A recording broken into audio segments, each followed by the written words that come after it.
అంతర్జాల సహాయంతో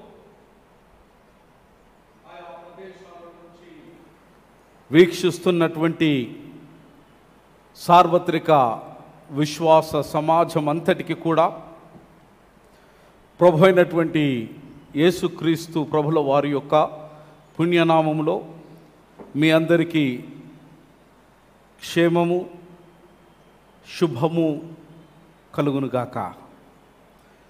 నేటి ఉదయకాల సమయం యావత్ చర్చ్ ఆఫ్ సౌత్ ఇండియా దక్షిణ ఇండియా సంఘం అంతా కూడా నేటి ఆరాధన కొరకు నిర్దేశించబడినటువంటి అంశం త్రియేక దేవుని ఆరాధన. I thank God the Almighty for this great honor and pleasure. మరొక పర్యాయం వారసుగుడిలో ఉన్నటువంటి పరిశుద్ధులైన మీ అందరినీ ప్రత్యక్షంగా పరోక్షంగా ఈ విధంగా దర్శించి దేవుని యొక్క పరిశుద్ధమైనటువంటి లేఖనాన్ని మీతో పంచుకోవడానికి ఇచ్చినటువంటి మహా గొప్ప కృపకై దేవునికి వందనాలు తెలియజేస్తున్నాం. And I'm grateful to the presbyter incharge reverend Wilson అయ్య గారు. వారు పెద్దలు, అన్న సమానులు. మరి వారికి అమ్మగారికి కూడా మరి ప్రత్యేకమైనటువంటి అభినందనలు, ప్రత్యేకమైనటువంటి నమస్సుమాంజలు వారికి తెలియచేస్తూ ఉన్నాం. I thank the officers of the pastorate and the pastorate committee. మరి చేరవచ్చినటువంటి పెద్దలైన మీ అందరికీ కూడా ప్రభు అయిన యేసుక్రీస్తు నామములో శుభములు. And also I give you greetings on behalf of the Andhra Christian theological college. మరి వేదాంత విద్యలో 50 సంవత్సరాలకు పైచులకు 2 రాష్ట్రాలలో అత్యున్నతమైనటువంటి మహా గొప్ప పరిచర్యకు మరి నొనర్చి వేల మంది యాజకులను సిద్ధపరిచేటువంటి క్రమాన్ని భుజాలకు ఎత్తుకొని దిగ్విజయంగా మరి 50 వసంతాలకు పైబడి చేస్తున్నటువంటి ఆ చారిత్రాత్మకమైనటువంటి కళాశాల అంతటి పక్షంగా కూడా నేను మీకు వందనాలు తెలియచేస్తూ ఉన్నాను. మరి ఈ ఉదయకాల సమయం మనకి ఇవ్వబడినటువంటి ప్రత్యేకమైనటువంటి అంశం చాలా వ్యక్తిగతంగా మరి నేను 54 ఆదివారాలలో ఏ అంశానికి కూడా జంకను జడియను, కానీ ఒకే ఒక అంశానికి ప్రతి సంవత్సరం నేను పడినంత భయం బహుశా ఎవరు పడరేమో. ఇటు అంశాన్ని ప్రసంగం చేయడానికి సర్వదా నేను తప్పించుకునే ప్రయత్నం చేస్తా, కానీ దైవ సంకల్పం తెలియదు. ఈ అంశాన్ని తప్పించుకోజాలడం నా తరము కాలేదు ఈ సంవత్సరం. Because it is such a beautiful and an in depth, intense, immense, లోతైనటువంటి భావ గర్భితమైనటువంటి భగవంతుని యొక్క పరిపూర్ణమైనటువంటి ప్రత్యక్షత కలిగినటువంటి ఏకైక అంశం. నాకు తెలిసినంత మట్టుకు ఈ అంశమునకు పూర్ణమైనటువంటి న్యాయాన్ని సమకూర్చగలిగినటువంటి దిగ్గజులు ఎవరైనా ఉన్నారు అని అంటే పూర్వీకులు ప్రభునందు నిద్రించిన పరిశుద్ధులు విక్టర్ ప్రేమ్ సాగర్ తండ్రి గారు. వారు ఒక్కరే నాకు తెలిసినంత మట్టుకు ఈ అంశమునకు పరిపూర్ణమైనటువంటి పరమార్థాన్ని ప్రజలకు అందజేయగలిగినటువంటి సామర్థ్యం కలిగినటువంటి వారు. నేటి అంశం మనకివ్వబడింది త్రియేక దేవుని యొక్క ఆరాధన. ఇంగ్లీష్లో, ఆంగ్ల మాధ్యమంలో చాలా చక్కగా ఈ అంశాన్ని ఇవ్వబడినది. తెలుగు తర్జుమాలోనికి వచ్చేసరికి త్రియేక దేవుని ఆరాధన అని అన్నారు, కానీ బహుశా అక్షరార్థంగా ఇట్టి అంశాన్ని అనువదించినచో ఈ అంశం యొక్క భావము బహుశా ఈ విధంగా వినబడుతుందేమో: త్రియేక దేవుని యొక్క మన ఆరాధన అన్నటువంటి భావన వస్తుందేమో అన్నది నా వ్యక్తిగతమైనటువంటి భావన. ఎందుకంటే ఆంగ్లమునందు ఈ అంశము చాలా చక్కగా వర్ణించబడినది. We worship the triune God, we worship the triune God. ప్రసంగములోనికి వెళ్ళకముందు ప్రత్యక్షంగా పరోక్షంగా వీక్షించి విని విశ్వసించడానికి సిద్ధపడినటువంటి, ప్రార్థనాపూర్వకంగా సిద్ధపడినటువంటి విశ్వాస సమాజానికి సేవకుని యొక్క వినమ్రమైనటువంటి మనవి ఏంటనంటే, నేటి ధ్యానాంశము అత్యున్నతమైనటువంటి వేదాంత విషయమును గూర్చినటువంటి లోతైన అవగాహనకైనటువంటి పరిశోధనతో కూడినటువంటి విషయాన్ని మనం ఈ రోజున వింటాం.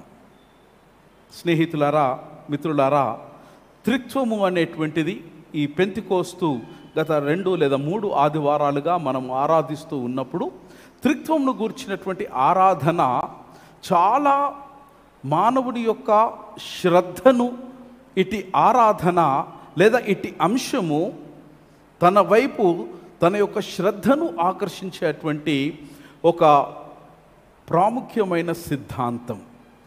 త్రిత్వము ఇటు ఆరాధన లేదా ఇటు అంశాన్ని సర్వసాధారణంగా క్రైస్తవ సంఘాలు 54 ఆదివారాలలో బహుశా చెదురు మదురుగా ఈ ఆరాధనలు లేదా ఈ అంశంను గూర్చినటువంటి అధ్యయనము చేయడానికి వారు నెరుస్తారు. కారణాలు అనేకాలు. అయితే నేడు త్రిత్వమును గూర్చినటువంటి ఒక సంక్షిప్తమైనటువంటి సమాలోచన, సంక్షిప్తమైనటువంటి అర్థము, త్రిత్వమును ఎందుకు క్రైస్తవ విశ్వాస సమాజము అత్యున్నతమైనటువంటి స్థానాన్ని ఎందుకు ఇవ్వాలి అన్నది నేను మీ ముందు ఈ రోజున నివేదించడానికి ఇష్టపడుతున్నాను. 20వ శతాబ్దం అనగా నేటి శతాబ్దంలో మరొకసారి క్రైస్తవ సంఘము తమ యొక్క దృష్టి అంతా కూడా త్రిత్వము వైపు కేంద్రీకరించటము గమనార్హం. త్రిత్వమును గూర్చినటువంటి ఆ ప్రత్యక్షతను ఎన్నిసార్లు క్రైస్తవ సమాజంగా మనము గుర్తించి గ్రహించి ఆ త్రిత్వమును గూర్చినటువంటి ప్రస్తావనను, తండ్రిని గూర్చిన ప్రస్తావన చేస్తున్నాం, పరిశుద్ధ తనయుడైన యేసుక్రీస్తును గూర్చిన ప్రస్తావన చేస్తున్నాం, పవిత్రాత్మ గూర్చినటువంటి ప్రస్తావన చేస్తున్నాం. కానీ మూడిటిని కలబోసినటువంటి త్రిత్వం యొక్క ప్రస్తావన ఎన్నిసార్లు చేస్తున్నామన్నది నేను మీ ముందు నివేదిస్తూ ఉన్నాము. త్రిత్వము అనేటువంటిది క్రైస్తవ డాక్ట్రిన్స్ లేదా క్రైస్తవ పునాది సిద్ధాంతాలలో త్రిత్వము ఒక ప్రాముఖ్యమైనటువంటి సిద్ధాంతం. ఇది మర్చిపోవద్దు. త్రిత్వ సిద్ధాంతము లేకుండా క్రైస్తవ్యము రూపకల్పన చేసుకోలేదు. ఇది సర్వసత్యమైనటువంటి అంశం. త్రిత్వం లేకుండా క్రైస్తవ్యము రూపకల్పన చేసుకోలేదు. గత 2000 సంవత్సరాలుగా త్రిత్వమును క్రైస్తవులు తమ ఉనికిలో, తమ యొక్క ఆవిర్భవములో, తన యొక్క చరిత్రలో కొనసాగుతున్నటువంటి ఈ వైనములో త్రిత్వమును అణువున వారు స్వీకరించినారని జ్ఞాపకం చేస్తున్నాం. సర్వసాధారణంగా త్రిత్వము గురించినటువంటి ఆలోచన చేసినప్పుడు పాటలలో పాడతాం. త్రిత్వమై నిత్యత్వముండు లేదా పరిశుద్ధ పరిశుద్ధ ప్రభువా అని పాడతాం. లేదా పాపపు ఒప్పుకోనప్పుడు త్రిత్వం గురించిన ప్రస్తావన చేస్తాం. లేదా క్రీడ్స్, విశ్వాస సూత్రాన్ని మనం ఆలోచన చేసినప్పుడు త్రిత్వం గురించినటువంటి ప్రస్తావన చేస్తాం. అయితే త్రిత్వము క్రైస్తవుని యొక్క జీవితం అన్నటువంటి విషయాన్ని మర్చిపోవద్దు. It is not a part of the life. Trinity is a complete of the Christian life. త్రిత్వము క్రైస్తవుని యొక్క పరిపూర్ణమైనటువంటి జీవితము అని మనం మర్చిపోవద్దు. స్నేహితులారా, త్రిత్వము అనేటువంటి ఈ పదం ఆంగ్లంలో దీనిని ట్రినిటీ అని అంటాం. బేసికల్గా, ప్రాథమికంగా త్రిత్వం అనేటువంటి ఈ పదం క్రైస్తవ త్రిత్వాన్ని గురించి మనం మాట్లాడుతూ ఉన్నప్పుడు ట్రయాస్ అనేటువంటి గ్రీక్ పదములో నుంచి ఇది ప్రాణము పోసుకుంది. ట్రయాస్ అనే గ్రీక్ పదం నుంచి ప్రాణం పోసుకుంది. ట్రయాస్ అన్నటువంటి భావం ఏంటనగా సెట్ ఆఫ్ 3, 3 కలబోసి ఏకమైన అన్నటువంటి భావం, లేదా ముగ్గురు అన్నటువంటి భావం. ఈ ట్రయాస్ అనే గ్రీకు పదములో నుంచి ట్రయాడ్ అనేటువంటి ఆంగ్ల పదము కూడా ప్రాణం పోసుకున్నది. చరిత్రలో ఈ త్రిత్వము అనేటువంటి పదాన్ని ప్రప్రథమముగా క్రీస్తు శకము 180వ సంవత్సరం, దట్ ఈస్ 180 కామన్ ఎరా, థియోఫిలాస్ యాంటియోక్. కాస్తంత చరిత్ర తెలియాలి మిత్రమా. ఎందుకనంటే మన విశ్వాసము చరిత్ర మీద పునాది వేయబడినది. అందుకే నేటి వరకు 2000 సంవత్సరాల అనంతరము కూడా అనేకమైన ఆటుపోట్లకు లోనైనా కూడా క్రైస్తవ విశ్వాసము ఇంకా ఇంకా ఇంకా పటిష్టంగా ఉనికిలో ఉంది అనడానికి బలమైనటువంటి కారణం ఏంటనంటే మన విశ్వాసము చరిత్ర మీద పునాది వేసుకోబడ్డది. ఏ విశ్వాసములో అయితే నీవు నీ యొక్క జీవన ప్రయాణాన్ని సాగిస్తున్నావో ఆ జీవన ప్రయాణము త్రిత్వము అనేటువంటి సిద్ధాంతము మీద నిర్మించబడినటువంటి కారణము చేత త్రిత్వము యొక్క కనీసమైనటువంటి పరిజ్ఞానాన్ని ప్రతి పరిశుద్ధుడు తప్పనిసరిగా నేర్చుకొని తీరాలి. It is a common basic information or the basic knowledge that every Christian is supposed to have. ఇది నాకు తెలుసుకోలేదు, నాకు తెలియదు, ఈ సిద్ధాంతం గురించి తెలియదు, దీని యొక్క ఆవిర్భావం గురించినటువంటి ఆనవాలు నాకు తెలియవు అని ఒకవేళ మనం చెప్పినట్టయితే స్నేహితులారా, మన యొక్క విశ్వాసం యొక్క పునాదిని పునఃపరిశీలన చేసుకోవాలి. These are the fundamental ingredients, my dear friends. These are the fundamental things that we are supposed to know. Trinity అన్నటువంటి ఈ పదాన్ని మొట్టమొదటిసారిగా క్రీస్తు శకము 180వ సంవత్సరములో థియోఫిలాస్, అంతియోకులో ఉన్నటువంటి థియోఫిలాస్ అనేటువంటి వాడు తొలిసారిగా చరిత్రలో త్రిత్వము అనేటువంటి భావనతో కూడినటువంటి భాష ప్రయోక్తాన్ని చరిత్రకు పరిచయం చేసినాడు. ఇతడు వాడినటువంటి సందర్భం ఏమని అనంటే, when he used the word of Trinity, he meant that Trinity is God. అయ్యా, ఇది సిద్ధాంతం మాట్లాడుతున్న, దయచేసి కాస్తంత మీ యొక్క attention I really seek. When it was first used in the human history I am talking about, అప్పుడు ఈ అంతియోకోస్లో ఉన్నటువంటి థియోఫిలాస్ ఈ ట్రినిటీ అనే పదం వాడినప్పుడు అతని మనోభావనలో ఉన్నటువంటి భాష వెనుక భావము ఏమనగా త్రిత్వము అనగా దైవము లేదా దేవుడు. 3 పరిభాషలలో ఈ పదాన్ని పరిపరి విధాలుగా ఈ భక్తుడు వర్ణించినాడు. త్రిత్వము అనగా దైవము అన్నాడు. రెండవది త్రిత్వము అనగా దేవుని వాక్కు అని సంబోధించినాడు. మూడవది త్రిత్వము అనగా దేవుని యొక్క జ్ఞానము అన్నటువంటి భావనకు ఈ త్రిత్వము అనేటువంటి పద భాషను ఈ భక్తుడు తొలిసారిగా మానవ చరిత్రలో దీనిని పరిచయం చేసినాడు. ఏదేమైనప్పటికీ ట్రినిటీ అనేటువంటి ఈ పదం లాటిన్ భాషలో ఉన్నటువంటి ట్రినిటాస్ అన్నటువంటి పదములో నుంచి, ఆ ధాతువులో నుంచి ప్రాణం పోసుకుంది. ట్రినిటాస్ అనగా త్రీనెస్. ట్రినిటాస్ అనగా త్రీనెస్. దీనిని ఇంక కొద్దిగా మనము విపులీకరించినట్టయితే, the property of occurring 3 at once. త్రీనెస్లో ఉన్నటువంటి 3 ఏకకాలములో, జాగ్రత్తగా గమనించాలి. త్రిత్వం అర్థం చేసుకోవడం అంత సులువైనటువంటి అంశం కాదు మిత్రమా. త్రీనెస్ లేదా ట్రినిటాస్ లేదా ట్రినిటీ అన్నటువంటి ఈ భాష పదము వెనుక ఉన్నటువంటి భావము, అర్థము, పరమార్థం ఏంటనంటే ఇట్ ఈస్ 3 at once. 3గా ఉన్నటువంటిది ఏకకాలముతో, ఏకభావముతో, ఏక కార్యముకై ఏ రకమైనటువంటి విమతములు లేకుండా సమిష్టిగా కలిసి సంఘటితముగా సమాలోచన నేర్పి సమగ్రమైనటువంటి సంపూర్ణత కొరకు ఏకముగా కలిసి ముందుకు సాగిపోవటం అన్నది దీని భావం. I hope I'm clear with this. ఇంకో సింపుల్గా చెప్పాలి అంటే 3R1, ముగ్గురు ఏకం. ముగ్గురు అయ్యా చెప్పాలి, ఉన్న నలుగురు ఐదుగురు అనే చెప్పాలి. మీరు ముగ్గురు ఏకమై ఉన్నారు.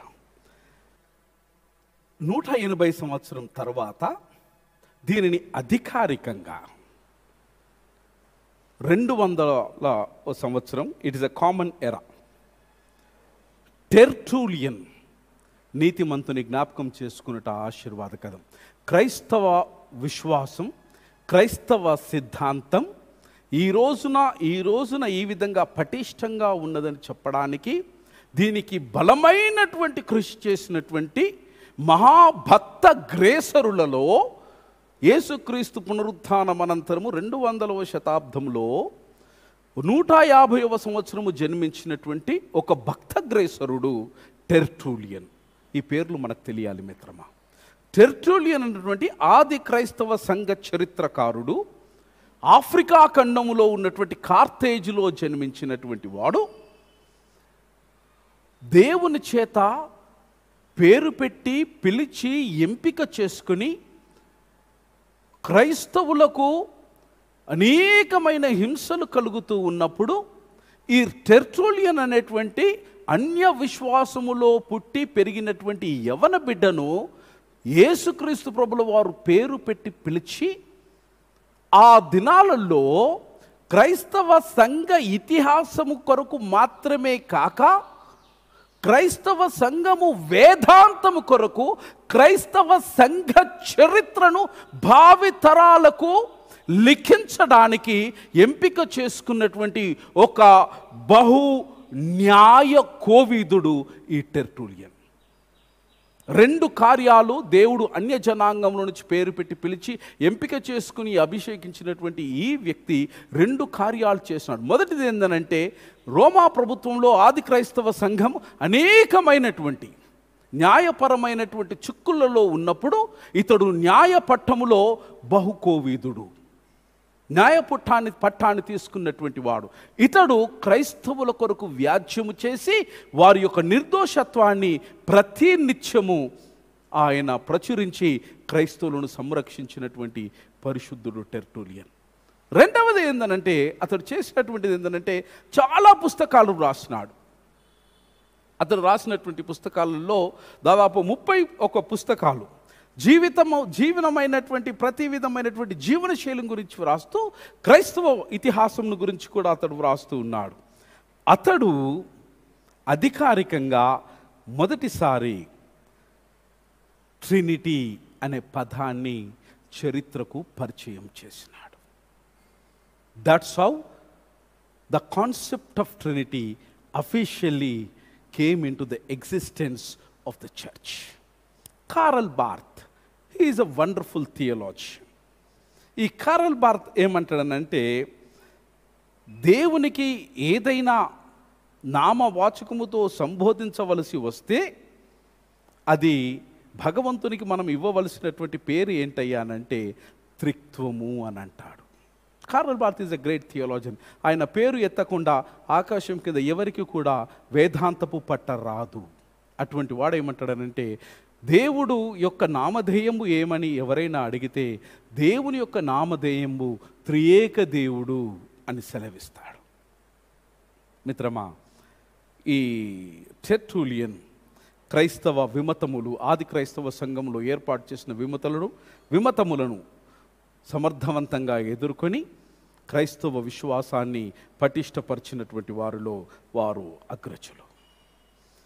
ఒక చిన్న మాటలో ఈ ట్రినిటీ అనే పదాన్ని మనం ఒకవేళ నిర్వచించవలసి వస్తే, Trinity is composed of the 3 United persons without separate existence. ముగ్గురు మమేకమై ఉండి ఒకరికొకరు వేరుగా లేకుండా ఉండేటువంటి ఒక సంఘటితమైనటువంటి స్థితి అని ఇది నిర్వచించబడినది. ఒక మాటలో చెప్పాలంటే 1 God in 3 persons. one God in three persons. That is personae or one substance.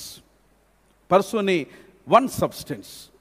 ఈ త్రిత్వంను గూర్చినటువంటి అధికారికంగా 325వ సంవత్సరం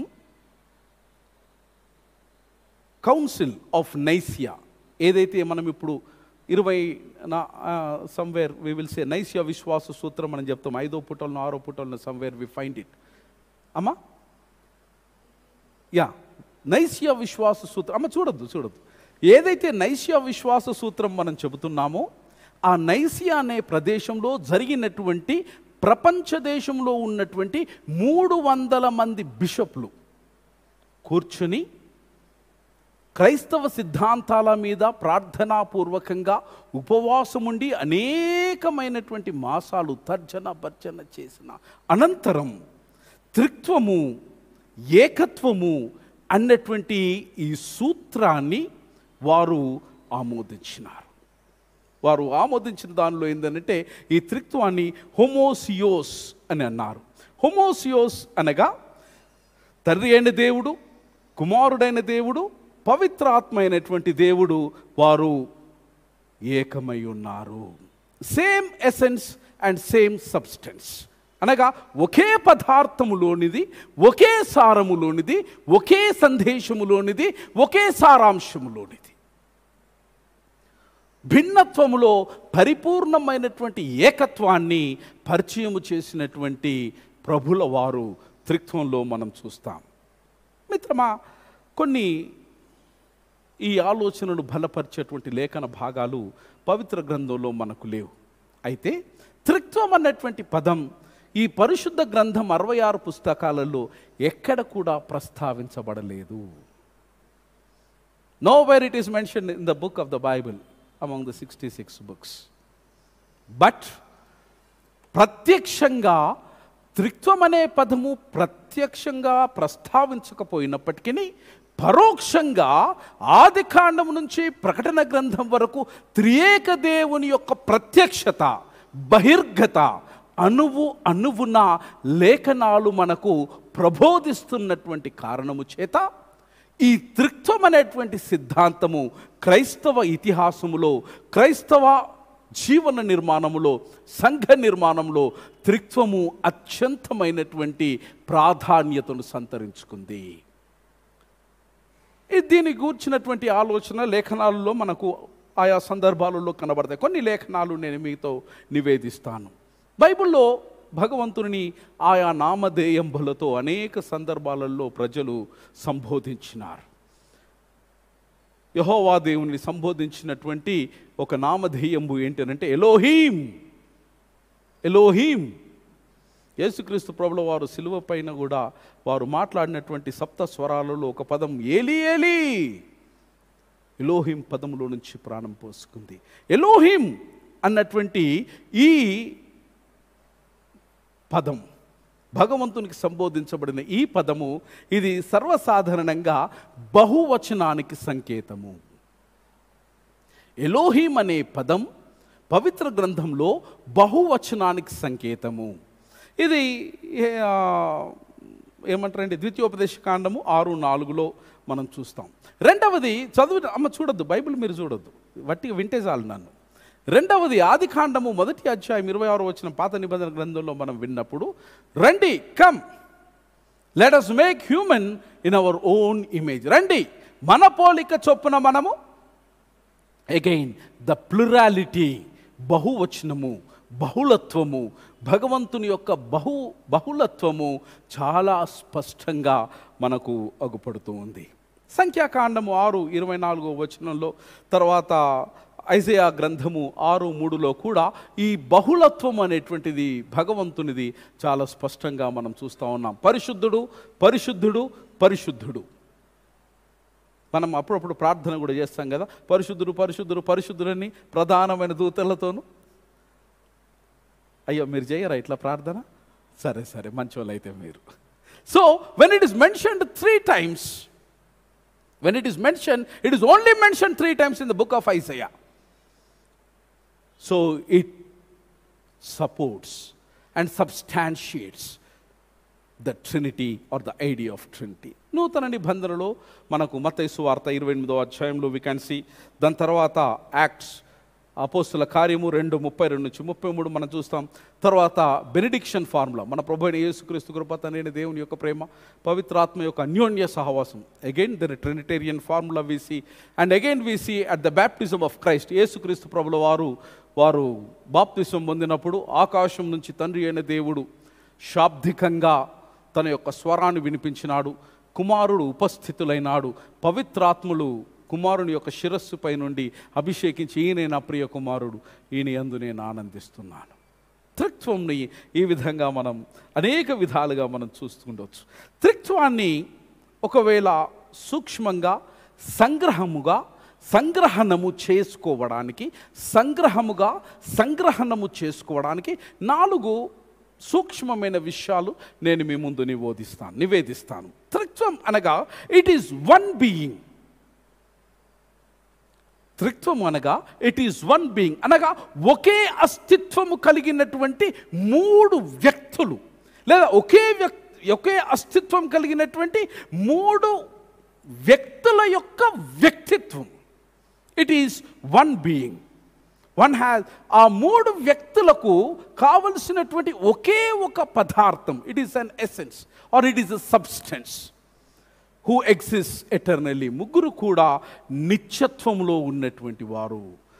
Trinity is as simple as it is one being.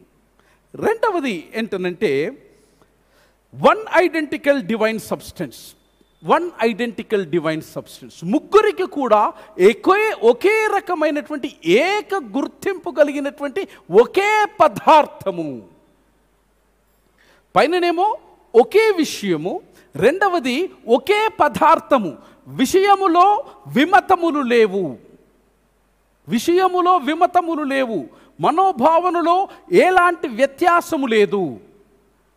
వ్యక్తులు వేరైనా వ్యక్తిత్వాలు ఏకమై ఉన్నవి, వారి యొక్క పదార్థం కూడా ఏకమై ఉన్నది. Identical divine, that means they are one. 3 divine persons. ఒకరికంటే ఒకరు హెచ్చు కాదు, ఒకరికంటే ఒకరు తక్కువ కాదు. వారు 3 కూడా ఏకముగా కలిసి ఉన్నటువంటి వారు. One is one being, second one is one identical divine, and third one is also called as interpenetration of the divine. Or it can also be called as circumcision of the divine. అనగా దీని భావం ఏంటంటే it is inter relation, ఒకదానిలో ఒకటి తత్సంబంధము కలిగినటువంటి కలయిక, లేదా ఒకరితో మరొకరు అవగాహన కలిగినటువంటి భాగస్వామ్యం కలిగినటువంటి భగవంతుని యొక్క స్వరూపము. లేదా 3 ఒకరిపై మరొకరు సమాంతరంగా సమదృక్పథముతో ఒకరిపై మరొకరు ఆధారపడి అసంపూర్ణము లేకుండా సంపూర్ణతకు శ్రీకారము చుట్టినటువంటి శ్రీమంతుడైన భగవంతుడు. This is the third understanding. And fourth understanding of Trinity is the order of the person. దేవుని యొక్క ప్రత్యక్షతను మనం గమనిస్తే వాస్తవికతంగా తండ్రి అయిన దేవుడు పరిశుద్ధాత్మను కన్య అయిన మరియ గర్భములోనికి పంపించి కుమారుడైన యేసుక్రీస్తును పాపరహితునిగా భూమి మీద ఉద్భవింపజేసి రక్షణ కార్యం కొరకు 3 కలిసి సమిష్టిగా సంఘటితముగా ఈ రక్షణ కార్యము సర్వ మానవాళి కొరకు జరిగించడం. The order of the person is very much reflected. My dear friends, quickly let us look unto the practical implications of the Trinity. వాస్తవికంగా యథార్థంగా త్రిత్వము ఏ విధమైనటువంటి కార్యకలాపాలకు మానవులను ఉద్యుక్తుల్ని చేస్తుంది. How Trinity is being reflected in our every day-to-day life, my dear friends. Unfortunately, we seldom recognize the work of the Trinity in our lives. Probably we may say God the Father, అయ్యో దేవుడా అంటాం, అయ్యా యేసుప్రభు అంటాం, అయ్యా దేవుని ఆత్మ అని అంటాం. కానీ ప్రతి దైనందిక జీవితంలో క్రైస్తవుడు త్రిత్వమును ఎన్నిసార్లు సంఘటితముగా గుర్తించి గ్రహించి త్రిత్వము మన కొరకై సలిపినటువంటి కార్యాన్ని నెరపడానికి తన్ను తాను ఉద్యుక్తి పరచుకున్నాడన్నది నేను మీ ముందు నివేదించవలసినటువంటి ఒక సవాలు. How many times have you recognised the work of the trinity in your personal life I'm talking about? How many times the church has taken the mission of Trinity in its ecclesiastical life? And what does exactly the Trinity is asking the church, the individual, to respond? త్రిత్వంలో కొన్ని విషయాలు నేను చెప్పి ముగించి వేస్తాను. మొదటిది, త్రిత్వము మనకు నేర్పినటువంటి గొప్ప సర్వసత్యం ఏంటనంటే ప్రేమ. Love. Love. We call it as God is love. మొదటి యోహాను గారు రాసిన మొదటి పత్రిక 4వ అధ్యాయం 8వ వచనంలో దేవుడు ప్రేమ అయి ఉన్నాడు. When we talk about God is love, how are we treating? Are we looking at only యేసుక్రీస్తు యొక్క మూర్తిత్వాన్ని చూసి మనము దేవుడు ప్రేమ అంటున్నామా? లేదా తండ్రి దేవుని యొక్క మూర్తిత్వాన్ని చూసి దేవుని ప్రేమ అంటున్నామా? అలా అనడానికి వీలు లేదు. దేవుడు ప్రేమ అనంటే ఆ ప్రేమ యొక్క మూర్తిత్వం ఏదనంటే తండ్రి అయిన దేవుడు, కుమారుడైన దేవుడు, పరిశుద్ధాత్మ అయిన దేవుడు, త్రియేక దేవుడు యొక్క మూర్తిత్వమే ప్రేమ. దయచేసి తండ్రి, కుమారుడు, పరిశుద్ధాత్ముని ఈ ముగ్గురి యొక్క వ్యక్తిత్వంలో లేదా వ్యక్తిత్వంలో దయచేసి విభాగము తీసుకుని రాకండి. ఒకరి యొక్క వ్యక్తిత్వాన్ని చూసి భగవంతుని నిర్వచించకండి. When you say God is love, according to 1 John 4:8, it means that Trinity is love. Trinity is love. And my dear friends, the love is being emphasized. ఆది క్రైస్తవ సంఘ పితామహులు ఆగస్టిన్ వారు చక్కగా అభివర్ణించినారు. సెయింట్ ఆగస్టిన్ వారు చక్కగా అభివర్ణించినారు. ఏమంటారనంటే ఫాదర్ ఈజ్ ఎ లవర్ అని అంటాడు. ప్రేమను కాంక్షించేవాడు తండ్రి. The Son is the beloved. కుమారుడు తండ్రికి అత్యంత ప్రీతిపాత్రమైనటువంటి వాడు. And the Spirit, the mutual love, పవిత్రాత్ముడు వీరిరువురి మధ్యలో ఉన్నటువంటి ప్రేమను అన్వయించుకొని ఇరువురిని ప్రేమించేవాడు. కనుక ముగ్గురు కలిసి దేవునిగా ఉన్నటువంటి వారు ప్రేమకు పరిపూర్ణంగా వారు మారినారని చెబుతారు. God is a community of persons. God is a community of persons. దేవుడు ఒక సమాజముగా మనం చూస్తున్నాం. Because we have 3 different persons in it. ఈ ముగ్గురులో ఉన్నటువంటి ఒక ప్రాముఖ్యమైన లక్షణం మనం ఏమి కనుక్కుంటున్నామంటే they have love among us. They have a bond. They have a bond. And it teaches us one of the very important lessons, that is the relational and personal things that we learn from God. బంధాలు, బాంధవ్యాలు, వ్యక్తిత్వాలు, ఒకరి పట్ల మరి ఒకరు హాని కలిగించకుండా, I coat and అన్కోట్, ఒకరిపై మరొకరు హాని కలిగించకుండా పరిపూర్ణమైనటువంటి త్రియేక దేవుని మధ్యలో ఉన్నటువంటి ప్రేమను పరిపూర్ణంగా ప్రజలకు అందించడానికి ఈ త్రిత్వం మనకు ఈ రోజున నేర్పిస్తుంది. God is not a solitude God. God is not an isolated God. According to 1 John 4:9-11, God is free to love the world because they loved themselves first. And later on they have asked to love the people. And God has given us a commandment that as I have loved you, నేను మిమ్మల్ని ప్రేమించినట్టుగా మిత్రమా మీరును ఒకరిని ఒకరు బేషరత్తుగా, no condition, because God has an unconditional love for you. That you should not forget. Don't put conditions before the people, before you love. No bar, no discrimination. కులమని, మతమని, ప్రాంతమని, ఆర్థికపరమైన వైషమ్యాలని, క్రైస్తవుడని, మరి ఇతర విశ్వాసమని, అలాంటి ఏవి కూడా అవరోధాలు ఉండనటువంటి ఒక కల్మషము లేని, కలత లేనటువంటి ప్రేమను త్రిత్వ దేవుడు మనకు చూపించిన. That is the image of God. When someone says you are made in the image of God, that is, the image of God is love unconditionally, accept unconditionally.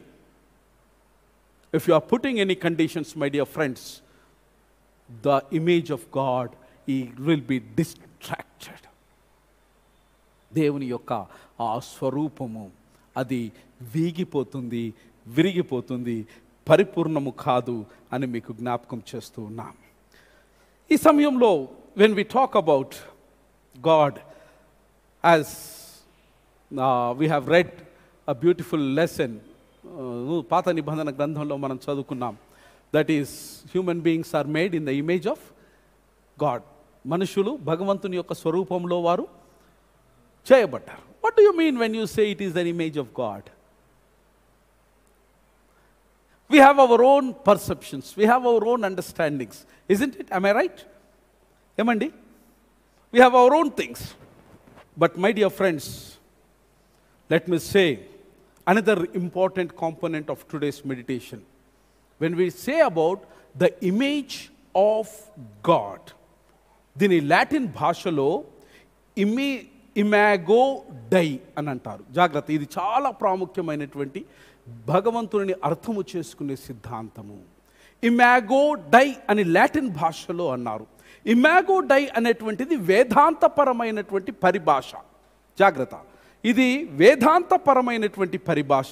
చాలా విశిష్టమైనటువంటి విషయాన్ని విస్పష్టంగా వివరించడానికి వాడబడినటువంటి వేదాంతపదమైనటువంటి పదం ఇమాగో డై. దీని యొక్క భావం ఏంటనంటే, ఇది దృశ్యరూపకంగా లేదా చిహ్న రూపకంగా దేవునికి మానవునికి మధ్యలో ఉన్నటువంటి సంబంధాన్ని గూర్చినటువంటి ప్రస్తావన చేస్తూ ఉన్నది. When it is said in the Bible that God created man in his own image, దేవుడు తన స్వరూపమందు నరుని సృజించెను అని సెలవిచ్చినప్పుడు, it does not mean that God is in human form. దయచేసి దేవునిని ఎప్పుడు కూడా ఆంథ్రపోమార్ఫిక్ అనగా మానవ స్వరూపాన్నితో భగవంతుని ఎప్పుడు కూడా మనము మితముగా ఆలోచించరాదు. మానవుడు దేవుని స్వరూపంలో చేయబడ్డాడు. It does not mean that దేవుడు ఇదే రూపంలో ఉన్నాడని భావించడానికి వీలు లేదు. రాదర్, ఇంకో మాటలో చెప్పాలనంటే, humans are in the image of God. మనము భగవంతుని స్వరూపంలో చేయబడ్డాం, కానీ భగవంతుడు మన స్వరూపంలో ఉండడని చెప్పడానికి వీల్లేదు. He is beyond, something much more beyond than the human beings. The image of God, భగవంతుని యొక్క రూపము ఏదయ్యా అనంటే, it's not that what we see, 2 eyes, 2 hands, 2 చేతులు, 5 వ్రేళ్ళు, తల, కాళ్ళు, పొట్ట, ఇవన్నీ కాదు. దేవుని యొక్క స్వరూపం ఏంటి అని అంటే, it's the image of morality, morals, నైతికత ఆయన స్వరూపము, నైతికత ఆయన స్వభావము. It's the image of spirituality, ఆధ్యాత్మికత ఆయన ఆకారము. It is an image of intellectuality, మంచి చెడులను విచక్షణతో యోచించేటువంటి స్వభావము దేవునిది. ఇవి చాలా ప్రాముఖ్యమైనటువంటి ప్రత్యేకమైనటువంటివి. మిత్రమా, imago dei, image of God అన్నటువంటి ఈ పదానికి ప్రాథమికంగా 2 ప్రాముఖ్యమైనటువంటి విషయాలను తప్పనిసరిగా నీవు అర్థం చేసుకుంటే దేవునిని అర్థం చేసుకుంటావు. నీ జీవితం యొక్క పరమార్థము ఈ ఒక్క పదములో దాగి ఉన్నదని నేను మీకు జ్ఞాపకం చేస్తున్నాను. ఎందుకు మనము భూమి మీద దేవుడు తన స్వరూపమందు నిన్ను నన్ను సృష్టించినాడు అని అంటే ఈ ఒక్క పదములో ఉన్నటువంటి పరమార్థాన్ని మనం అర్థం చేసుకోవాలి. ఇమాగో డై అన్నటువంటి పదం యొక్క భావం ఏంటంటే God's own self actualisation through humankind. God's own self actualisation for the humankind. దీనిని అక్షరార్థంగా సరి అయినటువంటి టెక్నికల్ టర్మినాలజీ తెలుగు పదకోశములో లేదా తెలుగు పద నిబంధనలో లేదా తెలుగు నిఘంటువులోనే లేదు. అయితే దీనిని అక్షరార్థంగా నేను అనువదించి దీనికి ఇచ్చినటువంటిది ఏంటంటే స్వీయ వాస్తవికత. I would like to have your attention. Why human beings are made in the image of God anante to attain the self-actualization. To attain the self-actualization. ఈ self-actualization అనేటువంటి ఈ పదాన్ని తొలిసారిగా మానసిక శాస్త్రంలో కుర్ట్ గోల్డ్స్టెన్ అనేవాడు ఈ పదాన్ని పరిచయం చేసినాడు మానవ లోకానికి. ఈ పదాన్ని పరిచయం చేసినప్పుడు అతని యొక్క భావం ఏంటి అనంటే మనిషి యొక్క వ్యక్తిగతీకరణ లేదా మనిషిలో నిక్షిప్తమై ఉన్నటువంటి అద్వితీయ ఆవిష్కరణ. జాగ్రత్త గమనించాలి. When we say the self-actualization, స్వీయ వాస్తవికతను అని మనం మాట్లాడుతున్నప్పుడు దాని భావం ఏంటంటే దేవుడు తన స్వరూపములో సెల్ఫ్ యాక్చువలైజేషన్ కొరకు మానవుని సృష్టించినాడు అన్నప్పుడు దేవుడు మానవుని వ్యక్తిగతీకరణ కొరకు లేదా దేవుడు మానవుని అద్వితీయ ఆవిష్కరణ కొరకు దేవుడు మానవుని అంకురార్పణ చేసినాడని మనం మర్చిపోకూడదు. దీనిని ఈ సైకాలజిస్ట్ ఏమంటాడనంటే మనిషి ఎప్పుడు కూడా వ్యక్తితో పాటు తన చుట్టూ ఉన్నటువంటి పరిసరాలను సహితము పరిగణలోనికి తీసుకుంటే ఆయన సంపూర్ణమైనటువంటి దేవునితో పోల్చబడతాడు అని అంటాడు. మిత్రమా, ఇంకొద్ది విషయాలు నేను మీతో మాట్లాడతాను. ఈ సెల్ఫ్ యాక్చువలైజేషన్ అనేటువంటి దాన్ని తిరిగి చరిత్రలో మరి మానసిక విజ్ఞాన శాస్త్రంలో దీనిని గురించి మాస్లోవ్ అబ్రహాం అనేటువంటి వాడు చాలా చక్కగా దీనిని అభివర్ణించినాడు. ఏమన్నాడంటే what a man can be he must be. I unquote he statement. This is self actualization. What a man can be he must be. మానవుడు ఏమై ఉండగలుగుతాడో అతడు అది ఉండి తీరాలి. అంటే ఈ రోజున నీవు నేను ఉన్నటువంటిది ఉండగలిగినటువంటి స్థితికి మనము ఒకవేళ చేరుకోకపోతే ఆ చేరుకోగలిగినటువంటి గతిని పెంచి నీ గమ్యాన్ని నువ్వు చేరుకున్న నాడు you will become self-actualization. That is the image of God. That is the image of God. దీనిని భారతీయ ఇతిహాసంలో సంస్కృతంలో చక్కగా అభివర్ణించబడ్డది. బహుశా సమాంతరమైన పదమని నేను ఈ పదాన్ని నేను మీ ముందు ప్రస్తావిస్తున్నాను. భారతీయ ఇతిహాసంలో దీనిని ఏమంటారనంటే స్థితప్రజ్ఞత. స్థితప్రజ్ఞత. That is a Sanskrit word. స్థితప్రజ్ఞత కొరకు దేవుడు నిన్ను తన స్వరూపమందు నిర్మించినాడు. మిత్రమా, యేసుక్రీస్తు ప్రభుల వారు మానవుడు పడిపోయిన తర్వాత స్థితప్రజ్ఞతకు చేరుకోలేమని అనుకున్న మానవ జాతికి యేసుక్రీస్తు ప్రభుల వారు 3.5 సంవత్సరాలు 33.5 సంవత్సరాలు భూమి మీద జీవించి ఆయన ఆ సెల్ఫ్ యాక్చువలైజేషన్ భగవంతుని యొక్క స్వరూపాన్ని ఆయన సంతరించుకున్నాడు. Praise the Lord. Praise the Lord. అనరా మీరు? ఇంట్లో కూర్చున్న వాళ్ళు కూడా అనొచ్చండి praise the Lord. Hallelujah, hallelujah. యేసుక్రీస్తు భూమి మీద నీలాగా నాలాగా బ్రతికి స్థిత ప్రజ్ఞతను ఆయన సాధించి, స్థిత ప్రజ్ఞత కొరకు ప్రతి మానవుడు ప్రయాసము చేయవలనని ఆయన బోధించినాడు, జీవించినాడు.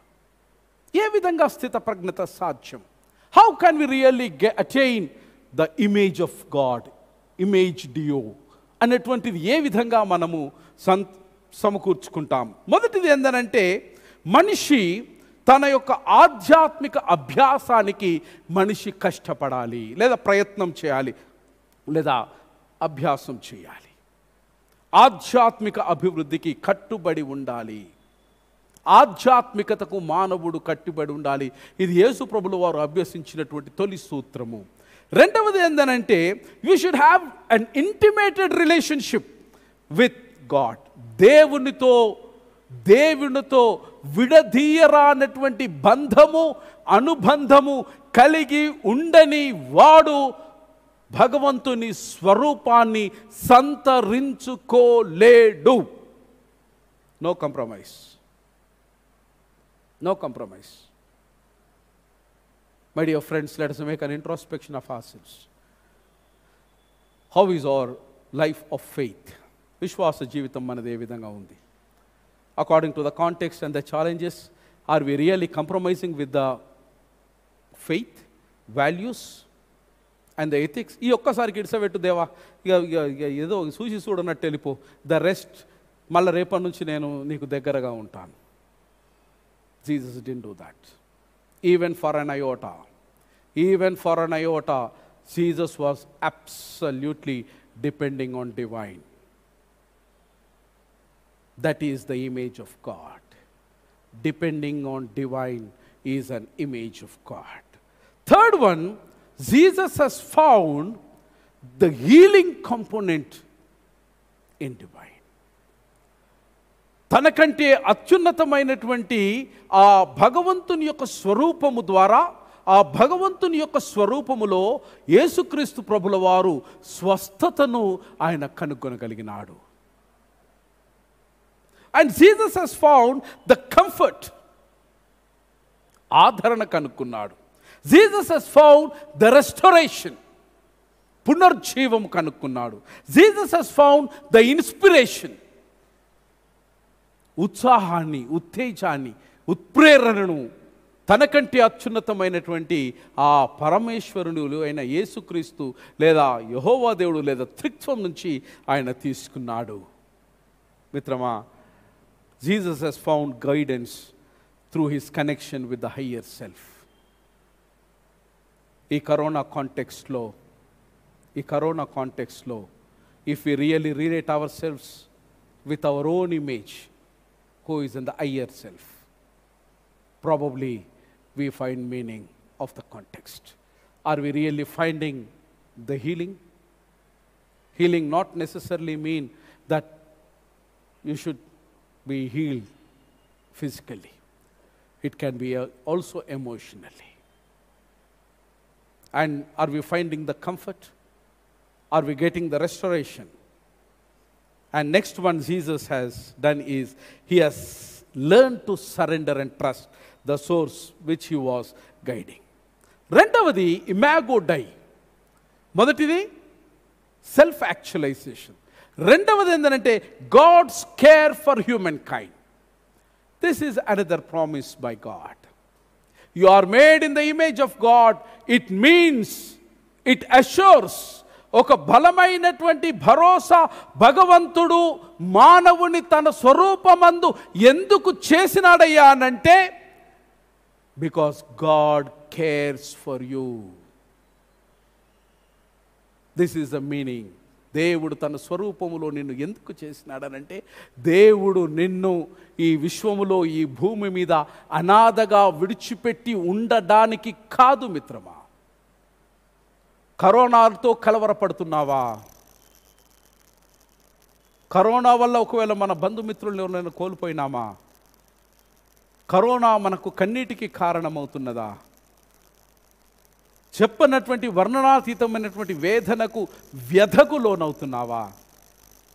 అయితే నీవు నేను దేవుని స్వరూపంలో చేయబడ్డామని ఈ రోజున భగవంతుడు మనకు భరోసానిస్తున్నాడు. ఎందుకు చేయబడ్డాడు అనంటే, భూమి మీదున్న నువ్వు భగవంతుని యొక్క బాహువులో భద్రంగా ఉన్నావు, పరమందు చేరిన దేవుని యొక్క బాహువులో బలంగా భద్రపరచబడ్డావు. ఈ భరోసా కలిగించడానికి దేవుడు ఇట్టి గొప్ప స్వరూపాన్ని మనకు అనుగ్రహించినాడు.